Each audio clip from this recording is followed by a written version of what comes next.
Olá pessoal, tudo bem com vocês? Bom, veja só, nós vamos agora ver essa matéria, ângulos formados por duas retas paralelas e uma transversal. Ou seja, esse assunto aqui eu vou explicar porque lá no PET, na questão 3 e na questão 4, nós vamos trabalhar com esses tipos de ângulos que aparecem. Então, duas retas R e S. Então, reta R, reta S, interceptadas pela transversal T. Então, está aqui as duas paralelas, né? R e S e a transversal T. Quando essa reta T corta essas duas retas aqui paralelas, nós formamos 8 ângulos. Nós formamos 4 ângulos, né? Com o primeiro cruzamento aqui em cima e depois 4 ângulos com o segundo cruzamento aqui embaixo. Muito bem, esses ângulos aqui, eles recebem nomes especiais e eles têm as suas propriedades. Então, vocês viram que eu numerei, ó, ângulo 1, ângulo 2, ângulo 3, ângulo 4, ângulo 5, 6, 7 e 8. Por quê? Exatamente porque esse ângulo 1 aqui, tá? Com o ângulo 5, ele é chamado de ângulos correspondentes.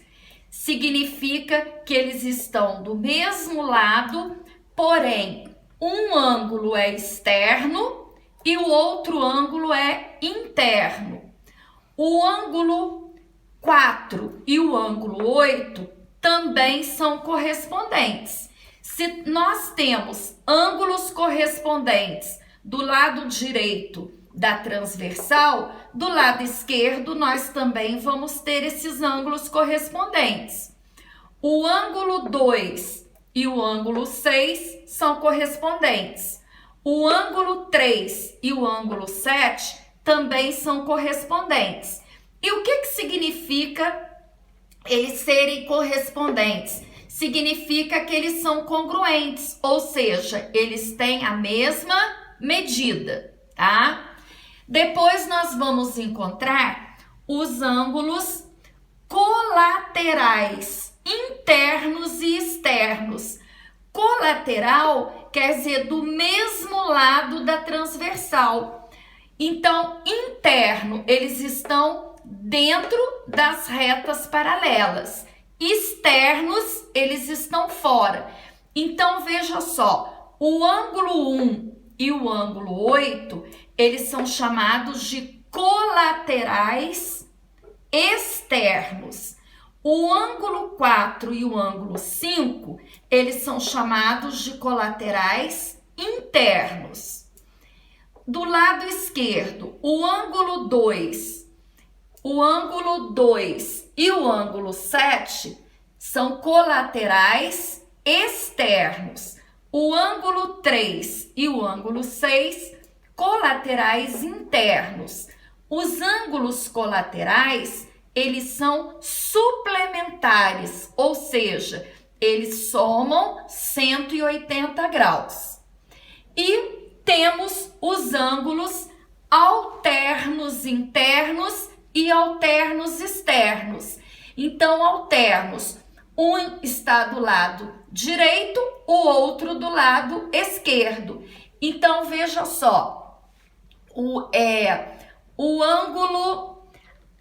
alternos externos, eu tenho o ângulo 1 e tenho o ângulo 7. Do lado esquerdo, eu tenho o ângulo 2 e o ângulo 8. Então, esses são alternos externos. Agora, alternos internos. Eu tenho o ângulo 4 e o ângulo 6, ó. Esse tá do lado direito da transversal, esse está do lado esquerdo. Então, por isso é que eles são alternos. E internos, porque eles estão dentro das paralelas. O ângulo 3 e o ângulo 5. Alternos, internos. E o que acontece com esses ângulos alternos internos ou alternos externos? Eles também são congruentes. Significa que eles possuem a mesma medida. Então, repetindo, alternos internos, alternos externos. Ângulos correspondentes, eles são, a propriedade deles é serem congruentes, terem a mesma medida. E os ângulos colaterais, internos ou externos, significa que eles são suplementares. Então, eles resultam em 180 graus a soma deles. Então, como o meu quadro é pequeno, eu tenho que ir passando por etapa.